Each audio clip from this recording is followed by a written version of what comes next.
చేస్తే ఇంకా చిన్నపిల్లాడు అని, ఎక్కువగా మాట్లాడితే అప్పుడే పెద్దోడు అయిపోయావా అని మన పేరెంట్స్ కూడా కన్ఫ్యూజ్ అయ్యే ఫేసే ఈ ఇంటర్మీడియట్.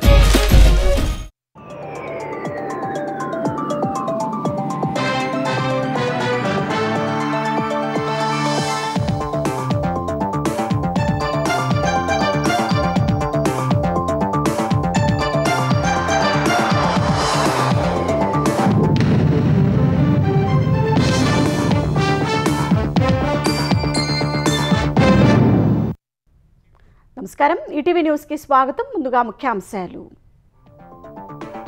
ప్రపంచ పెట్టుబడులకు ఏపీ ముఖద్వారంగా మారిందన్న సీఎం.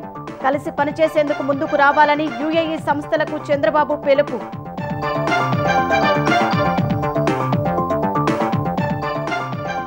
ఏపీలో మరో 20,000 కోట్ల విలువైన పెట్టుబడులకు ఎస్ఐపిబి ఆమోదం. సిఫి డేటా సెంటర్ సహా విశాఖలో 4 సంస్థల ప్రతిపాదనలకు పచ్చజెండా. ఐపీఎస్ సంజయ్కు ముందస్తు బెయిల్ ఇచ్చిన తీరుపై సుప్రీం ఆశ్చర్యం. 49 పేజీల్లో హైకోర్టు తీర్పుపై విస్మయం. మినీ ట్రయల్లా ఉందని వ్యాఖ్య. తెలంగాణలో బీసీ రిజర్వేషన్లపై బీజేపీ వైఖరిని ఖండించిన రేవంత్ రెడ్డి. ప్రజల భావోద్వేగాలతో ఆటలు ఆడుతోందని ఢిల్లీలో తీవ్ర విమర్శలు.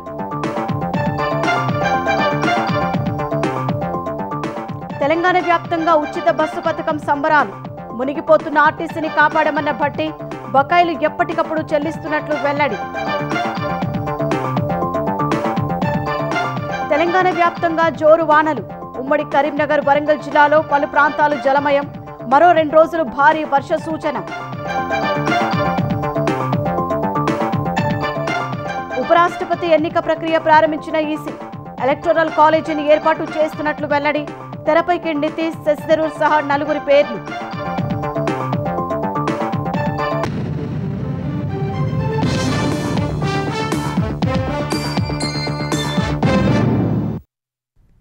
అంతర్జాతీయ పెట్టుబడులకు ఆంధ్రప్రదేశ్ ముఖద్వారంగా మారుతోందని సీఎం చంద్రబాబు అన్నారు. ఏడాదిలో $120 బిలియన్ పెట్టుబడులను ఆకర్షిస్తోందన్న సీఎం అనేక రంగాల్లో పురోగతి సాధిస్తున్న యుఏఈ నుంచి పెట్టుబడులను ఆహ్వానిస్తున్నట్లు తెలిపారు. 2047 నాటికి $2.4 ట్రిలియన్ జీఎస్డీపీ లక్ష్యంగా పనిచేస్తున్నామని చెప్పిన చంద్రబాబు తలసరి ఆదాయం విషయంలో యుఏఈతో పోటీ పడుతున్నామని విజయవాడలో నిర్వహించిన ఇన్వెస్టోపియా గ్లోబల్ ఏపీ సదస్సులో స్పష్టం చేశారు.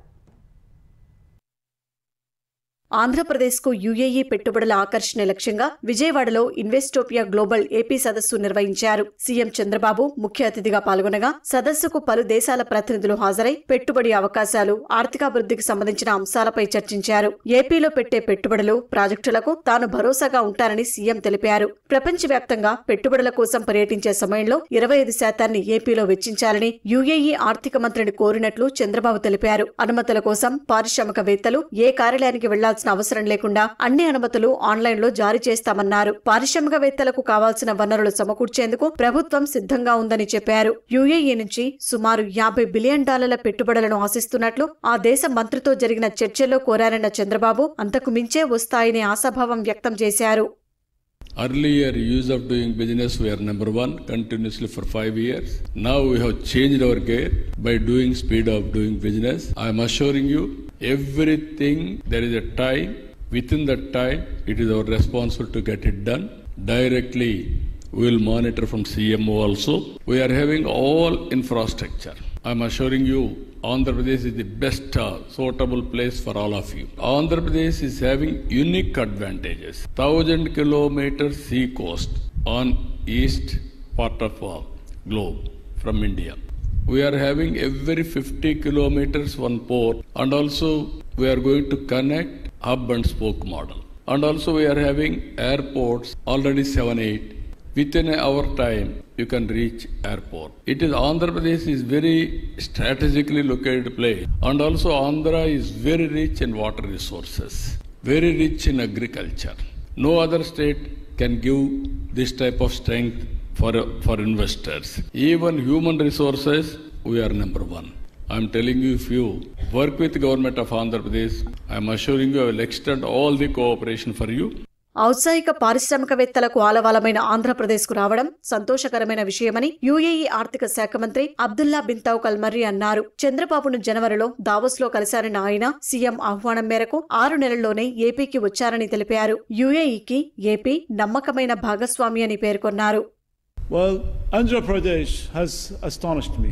Starting with opening my curtains this morning and looking at this beautiful state, the green state, and the beautiful rivers that you guys have, and the coastline and infrastructure that is built around it. We'll focus on infrastructure, we'll focus on technology and sustainability. We'll drive as well to attract more global investment and innovation to the state. And we are committed to build a resilient, people-centered growth in our partnership moving forward. We are confident that Andhra Pradesh can become a strategic node in UAE-India economic corridor.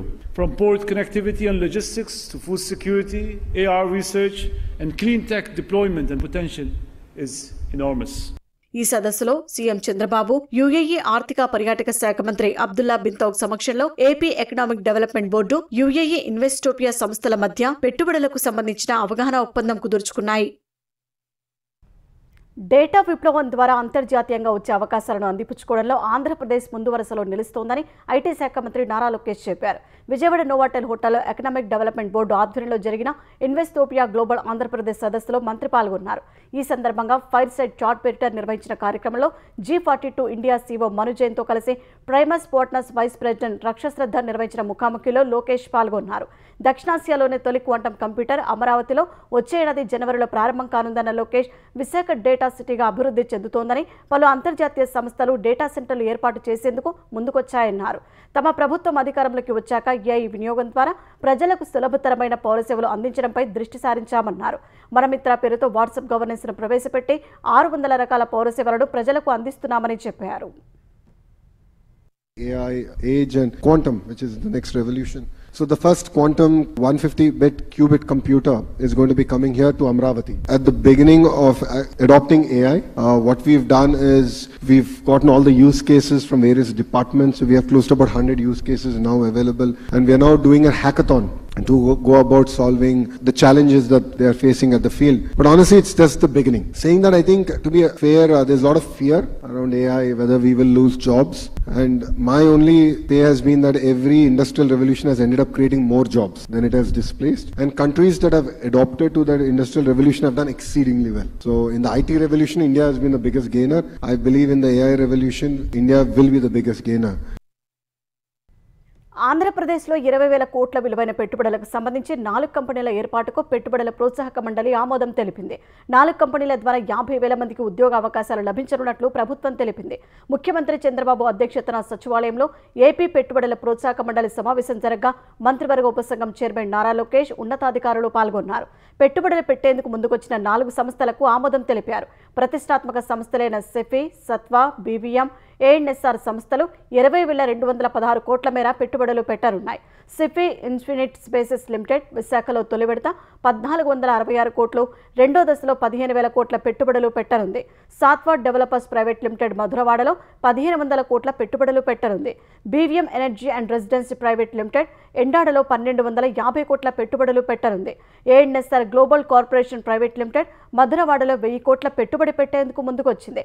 ప్రతిష్టాత్మక సంస్థల రాకతో విశాఖ ఖ్యాతి మరింత పెరుగుతుందని మంత్రి Lokesh CM దృష్టికి తీసుకెళ్లారు. భవిష్యత్తు పెట్టుబడులు అవసరాలకు తగ్గట్లుగా విశాఖ మాస్టర్ ప్లాన్ ఉండాలని చంద్రబాబు స్పష్టం చేశారు. మౌలిక వసతుల సమస్యలు రాకుండా ప్రణాళికలు అమలు చేయాలని ఆదేశించారు. తెలంగాణలో బీసీ రిజర్వేషన్ల బిల్లుపై బీజేపీ ద్వంద్వ వైఖరి అవలంబిస్తోందని సీఎం రేవంత్ రెడ్డి మండిపడ్డారు. అసెంబ్లీలో బిల్లును ప్రవేశపెట్టినప్పుడు అంగీకరించి ఇప్పుడు మాట మారుస్తోందని దుయ్యబట్టారు. బిల్లుల ఆమోదం కోసం కేంద్రంపై ఒత్తిడి తెచ్చేందుకే ఢిల్లీకి వచ్చామన్న సీఎం బీసీ రిజర్వేషన్ల బిల్లులో మతం ప్రస్తావనే లేదని స్పష్టం చేశారు. రిజర్వేషన్లు 50% దాటవద్దన్న నిబంధన ఈడబ్ల్యూఎస్ విషయంలో లేనప్పుడు బీసీల విషయంలో ఎందుకు వస్తోందని ప్రశ్నించారు. రైతు చట్టాల రద్దు స్ఫూర్తిగా బీసీ రిజర్వేషన్ల చట్టం ఆమోదం కోసం పోరాడతామని రేవంత్ రెడ్డి పేర్కొన్నారు. బీసీలకు 42% రిజర్వేషన్ల బిల్లుకు లోక్సభ, రాజ్యసభ ఎంపీల మద్దతు కూడగట్టేందుకు ఢిల్లీ వెళ్లిన సీఎం రేవంత్ రెడ్డి తెలంగాణలో అన్ని కులాల వారి సామాజిక, ఆర్థిక, రాజకీయ స్థితిగతులపై సర్వే చేశామని తెలిపారు. తెలంగాణలో జరిగిన కులగణన విధానాన్ని లోక్సభ, రాజ్యసభ సభ్యులకు వివరిస్తామని పేర్కొన్నారు. కేంద్రం త్వరగా రిజర్వేషన్ల బిల్లును ఆమోదిస్తే స్థానిక సంస్థల ఎన్నికలు నిర్వహిస్తామని వివరించారు. బీసీ రిజర్వేషన్ల విషయంలో బీజేపీ నాయకత్వం ద్వంద్వ వైఖరి అవలంబిస్తోందన్న సీఎం 42% రిజర్వేషన్ల బిల్లుకు అసెంబ్లీలో మద్దతిచ్చి ఇప్పుడు మాట మారుస్తోందని దుయ్యబట్టారు. బీజేపీ వాళ్ళు వితండవాదం చేస్తున్నారు. భారతీయ జనతా పార్టీ తెలంగాణ రాష్ట్రానికి సంబంధించిన కిషన్ రెడ్డి నుంచి మొదలు పెడితే బండి సంజయ్ వరకు కేంద్ర మంత్రులుగా పనిచేస్తూ ముస్లిం రిజర్వేషన్లను మేము ఒప్పుకోము, తెలంగాణ రాష్ట్ర ప్రభుత్వం ముస్లింలను తొలగించే రిజర్వేషన్లను ప్రతిపాదిస్తే మేము మద్దతు ఇస్తామంటున్నా. ఈ రోజు గుజరాత్ లో, ఉత్తరప్రదేశ్ లో, మహారాష్ట్రలో 40-50 సంవత్సరాల నుంచి ముస్లిం రిజర్వేషన్లు అమలు జరుగుతున్నాయి. నిజంగానే మీరు ముస్లిం రిజర్వేషన్లను తొలగించాలి అని అంటే మేము 3 రాష్ట్రాలలో రిజర్వేషన్లు తొలగించినాం, తెలంగాణ రాష్ట్రంలో కూడా తొలగించాలని వాళ్ళు మాట్లాడితే అర్థం ఉంటది. వితండవాదం చేయడం ద్వారా వాళ్ళు సాధించేది ఏం లేదు. కాబట్టి ప్రజల్ని తప్పుదోవ పట్టించి ఒక భావోద్వేగాలను రెచ్చగొట్టి రాజకీయ ప్రయోజనం పొందాలని ఎవరినో ఒకరిని, ఒక వర్గాన్ని అడ్డం పెట్టి వాళ్ళని సాకుగా చూపించి రిజర్వేషన్లు అడ్డుకోవాలనే ప్రయత్నము ఈ రోజు భారతీయ జనతా పార్టీ చేయదలుచుకుంటే ప్రజలు తెలంగాణ రాష్ట్రం నుంచి పూర్తిగా తూర్చిపెట్టేస్తారు బీజేపీ పార్టీని. తెలంగాణ ప్రభుత్వం కల్పించే రిజర్వేషన్లలో మతం ప్రస్తావనే లేదని రేవంత్ రెడ్డి స్పష్టం చేశారు. కేవలం సామాజిక వెనకబాటు ఆధారంగానే రిజర్వేషన్లు కల్పిస్తున్నామని వెల్లడించారు. రిజర్వేషన్లు 50% దాటవద్దన్న నిబంధనను బీజేపీ ఎప్పుడో తుంగలో తొక్కిందన్న ఆయన ఈడబ్ల్యూఎస్ విషయంలో అడ్డురాని నిబంధన బీసీల విషయంలో ఎందుకొస్తోందని ప్రశ్నించారు.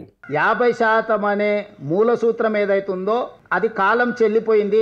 ఎప్పుడైతే పార్లమెంట్లో ఈడబ్ల్యూఎస్ 10% రిజర్వేషన్ ఇచ్చిందో ఆ 50%కి 10% తోడైంది. ఆల్రెడీ 60% రిజర్వేషన్ అమలు జరుగుతుంది. కాబట్టి ఈరోజు 50% లోపల ఎస్సీ ఎస్టీలు తీసేసి మిగిలింది ఓబీసీలకు ఇవ్వాలనేది. ఆ ఓబీసీలలో 4 క్యాస్ట్ల బదులు 5 అయినాయి. 5 వర్గాలైన ABCDE చెప్తాం, పార్లమెంట్లో చెప్తాం. అమలు చేయకపోతే వ్యూహం ఉంటుంది కదా. దేశ రైతులకు క్షమాపణ చెప్పించినాం నరేంద్ర మోడీ తోటి.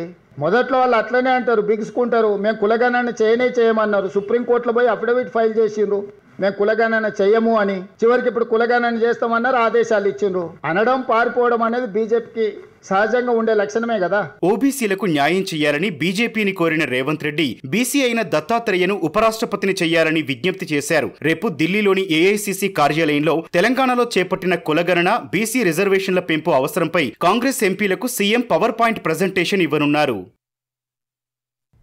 స్థానిక సంస్థల ఎన్నికల్లో గడప గడపకు తిరిగి కాంగ్రెస్ ప్రభుత్వం చేసిన నమ్మక ద్రోహాన్ని వివరించాలని బీఆర్ఎస్ నేతలు, కార్యకర్తలకు ఆ పార్టీ కార్యనిర్వాహక అధ్యక్షుడు కేటీఆర్ పిలుపునిచ్చారు. వికారాబాద్, సిర్పూర్, మునుగోడు నియోజకవర్గాలకు చెందిన పలువురు నేతలు కేటీఆర్, మాజీ మంత్రి సబితా ఇంద్రారెడ్డి సమక్షంలో బీఆర్ఎస్లో చేరారు. స్థానిక సంస్థల ఎన్నికల్లో శ్రేణులకు పార్టీ పూర్తి అండగా ఉంటుందని కేటీఆర్ చెప్పారు. కొంతమంది ప్రభుత్వ అధికారులు కాంగ్రెస్ పార్టీ కార్యకర్తల పనిచేస్తున్నారని కేటీఆర్ ఆరోపించారు.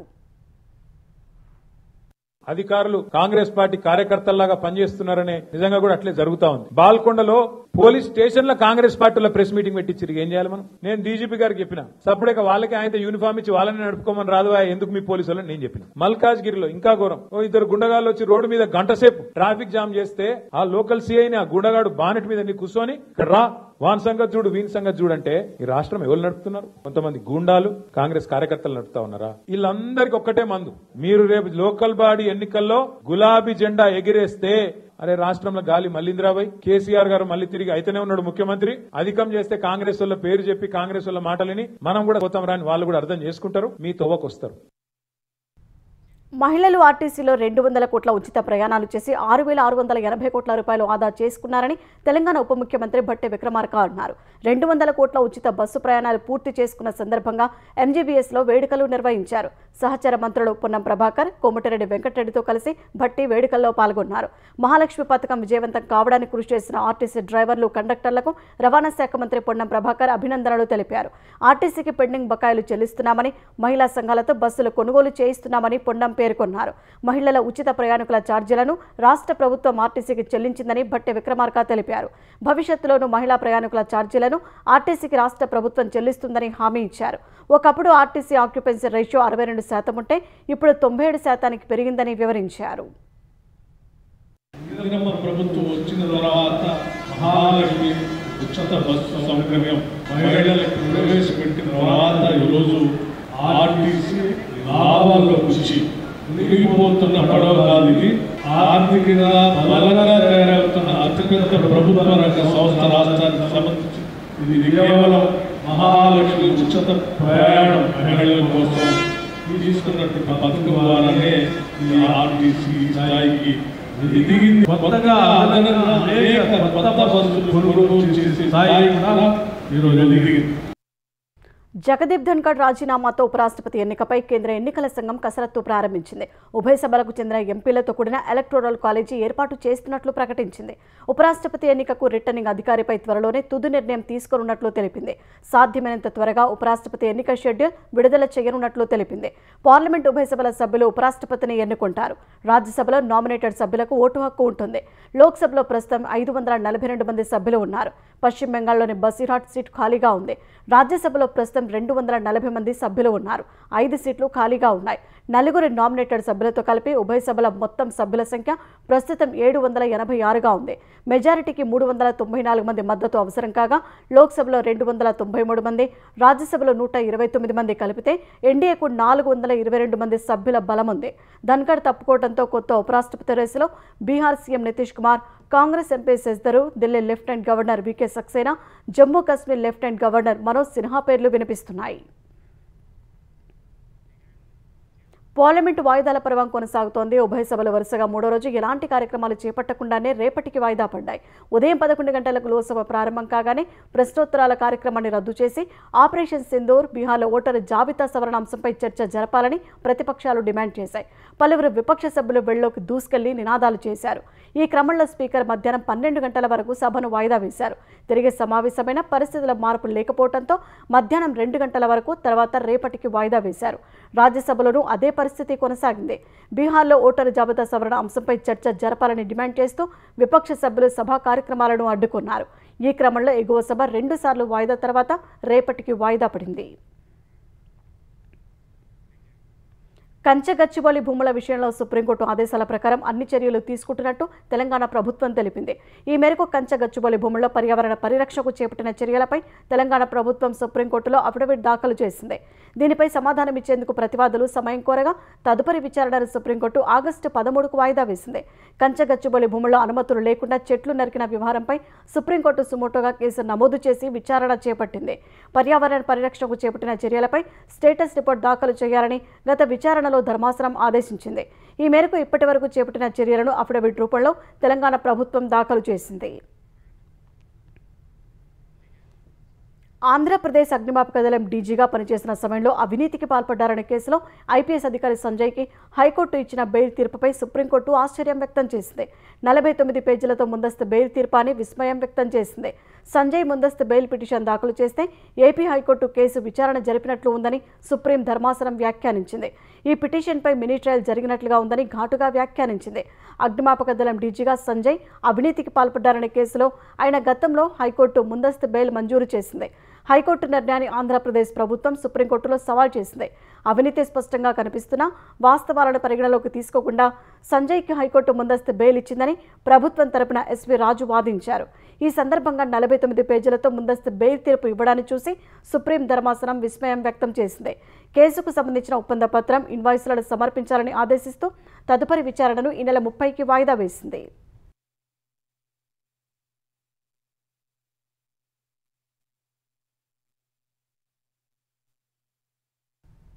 బాపట్ల జిల్లా సంతమాగులూరు మండలం పాతమాగులూరులో జంట హత్యలు కలకలం రేపాయి. పాతమాగులూరులో రియల్ ఎస్టేట్ వెంచర్లో తండ్రి కొడుకులను దుండగులు దారుణంగా హతమార్చారు.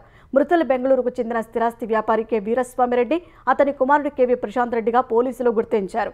వారిద్దరూ కోర్టు పని మీద నరసరావుపేట వచ్చారు. కోర్టుకు వెళ్తున్న క్రమంలో 2 వాహనాల్లో వచ్చిన 6 వ్యక్తులు తండ్రి కుమారుడిని కిడ్నాప్ చేశారు. పాతమాగులూరులోని ఓ రియల్ ఎస్టేట్ వెంచర్లోకి తీసుకెళ్లి ఇద్దరిని హత్య చేసి పరారయ్యారు. రియల్ ఎస్టేట్ వ్యాపారుల మధ్య విభేదాలే హత్యలకు కారణమని పోలీసులు భావిస్తున్నారు. జంట హత్యల వెనుక మాధవిరెడ్డి అనే రియల్ ఎస్టేట్ వ్యాపారి హస్తమున్నట్లు అనుమానిస్తున్నారు. సంతమాగులూరుకు చెందిన వైసీపీ నేత అనిల్ రెడ్డి హంతకులకు సహకరించినట్లు తెలుస్తోంది. వీరస్వామిరెడ్డి, అనిల్ రెడ్డి మధ్య రియల్ వ్యాపారాలు, లావాదేవీలు జరిగాయి. ఈ క్రమంలోనే వారి మధ్య వివాదాలు ఏర్పడినట్లు సమాచారం. వీరస్వామిరెడ్డిపై Anil Reddy cheque bounce case పెట్టారు. ఆ కేసులో విచారణకు హాజరయ్యేందుకు నరసరావుపేట కోర్టుకు వచ్చిన తండ్రి కొడుకులు హత్యకు గురయ్యారు. ఈ ఘటనపై కేసు నమోదు చేసుకున్న పోలీసులు నిందితుడు అనిల్ రెడ్డిని అదుపులోకి తీసుకున్నారు. కాకినాడ జిల్లా కొత్తపల్లి మండలం ఉప్పాడ తీరంలో సముద్రం అల్లకల్లోలంగా మారింది. ఉదయం సముద్రంలో రాకాశయాలు ఎగిసిపడ్డాయి. భారీ కెరటాలతో మాయపట్నం గ్రామాన్ని ముంచెత్తింది. గతంలో రక్షణగా ఉండే జియో ట్యూబ్ కనుమరుగవగా కెరటాలు నేరుగా గ్రామాలపైకి దూసుకొచ్చాయి. సముద్రం వెంబడి ఉన్న గృహాలు నేలకూలాయి. దాదాపు 30 ఇళ్లు సగం మేర కోతకు గురై సముద్ర గర్భంలో కలిసిపోవడానికి సిద్ధంగా ఉన్నాయి. ఇళ్లలోకి సముద్రపు నీరు చేరడం వల్ల స్థానికులు బయటికి రాలేకపోతున్నారు. నిత్యావసరాల కోసం ప్రమాదకర పరిస్థితిలో బయటకు వస్తున్నారు. మాయపట్టణంలో సముద్రపు నీటిని వెనక్కి మళ్లించేందుకు అధికారులు చర్యలు చేపట్టారు. తెలంగాణ వ్యాప్తంగా వర్షాలు దంచుకొడుతున్నాయి. పలుచోట్ల కుంభవృష్టితో వాగులు వంకలు పొంగిపొలుతుండగా మరికొన్ని చోట్ల ఇళ్లలోకి నీరు చేరి ప్రజలు నానాతంటాలు పడుతున్నారు. కరీంనగర్లో ఎడతెరిపి లేని వర్షానికి జగిత్యాల రహదారి నీట మునిగి రాకపోకలకు అంతరాయం కలుగుతోంది. వరద నీరు చేరి పలు లోతట్టు కాలనీలు జలమయమయ్యాయి. రామగుండంలో ఏకధాటిగా వర్షాలకు సింగరేణి ఉపరితల గనుల్లో బొగ్గు ఉత్పత్తికి అంతరాయం ఏర్పడింది. ఉమ్మడి వరంగల్ జిల్లా వ్యాప్తంగా విస్తారంగా వర్షాలు కురుస్తున్నాయి. ములుగు జిల్లా వెంకటాపురంలో అత్యధికంగా 25.5 సెంటీమీటర్ల వర్షపాతం నమోదైంది. మహబూబాద్ జిల్లాలో మున్నేరు, ఆకేరు, పాకాలవాగులు ఉధృతంగా ప్రవహిస్తున్నాయి. గార్ల మండల శివారులో లో లెవెల్ బ్రిడ్జిపై నుంచి పాకాలవాగు ఉధృతంగా ప్రవహిస్తుండగా పలు గ్రామాలకు రాకపోకలు నిలిచిపోయాయి. భద్రాద్రి కొత్తగూడెం జిల్లా మణుగూరులో జోరువానలకు కట్టువాగు, మట్ల, పోచంపల్లి వాగులు పొంగిపొల్లుతున్నాయి. ఇటు హైదరాబాద్లో మూసీ నది ఉధృతంగా ప్రవహిస్తోంది. జంట జలాశయాలు నీటి మట్టం పూర్తి స్థాయికి చేరింది. మరో 3 రోజుల పాటు భారీ వర్షాలు కురిసే అవకాశం ఉందని వాతావరణ శాఖ హెచ్చరికలు జారీ చేసింది.